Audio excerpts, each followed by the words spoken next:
শ্রদ্ধেয় আব্বাজান আমার সালাম নেবেন। কারের আব্বা কইস? আশা করি আল্লাহ তাআলার রহমতে ভালো আছেন। আজ আমার মনটা ভালো নেই, তাই হৃদয় ভারাক্রান্ত মন নিয়ে লিখছি। আমি আমার একমাত্র ছেলেকে নিয়ে অনেক দুশ্চিন্তায় আছি। আমার ছেলে ছোটবেলা থেকে চুরি করার অভ্যাস। এখন বড় হওয়ার পরেও সে একই কাজে লিপ্ত। সম্প্রতি সে আবারও মানুষের ঘরে এবং দোকানের চুরির মতো বদভ্যাস ও খারাপ কাজের সাথে জড়িয়ে পড়েছে। এর ফলে দিনের পর দিন আমি মানুষের কাছ থেকে অপমানিত হচ্ছি। ফলশ্রুতিতে ছেলেকে আমি লোহার শিকল ও দড়ি দিয়ে বেঁধে রাখি, কিন্তু যখনই তাকে ছেড়ে দেওয়া হয় সে পুনরায় একই কাজে জড়িয়ে পড়ে। ফলে ফলে এই সুযোগে শত্রুরা আমার ক্ষতি করার চেষ্টা করে। অতএব সন্তানের কল্যাণার্থে আপনার নিকট দোয়া কামনা করছি। আমার ছেলের জন্য দোয়া চাই।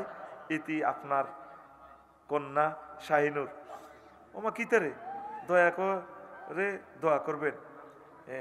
ইয়াসিন আরাফাত জুবাইর। তোরা এ শাহিনুর নামে আমার কোনো মা ইয়াসিন এসিডি কার কাছে লিখছে?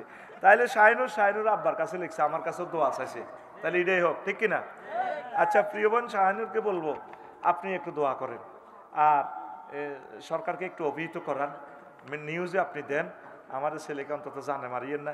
ইসলামী স্টেট কায়েম হইলে তার ডান হাত কাটা হইতো, পরে চুরি করলে বাম হাত, পরে চুরি আর করতে হইতো না। তো সবচেয়ে বড় কথা হলো প্রিয় বোন শাহানুর, আপনার প্রিয় সোনামণির জন্য আপনি দোয়া করেন। আর আপনারা এই সন্তানকে আপনারা বুঝাইবেন, পুলিশ প্রশাসনও একটু বুঝাইবে, তারপরে সমাজসেবা অধিদপ্তর সহ আইন সহায়তা কেন্দ্র যেখানে আছে সবাই তার জন্য দোয়া করেন, বুঝান। আল্লাহ আমার প্রিয় সোনামণিকে চুরি থেকে তুমি হেফাজত রাখো, আল্লাহর ভয় তার দিলে জাগরুক করে দাও, পড়ে আমিন।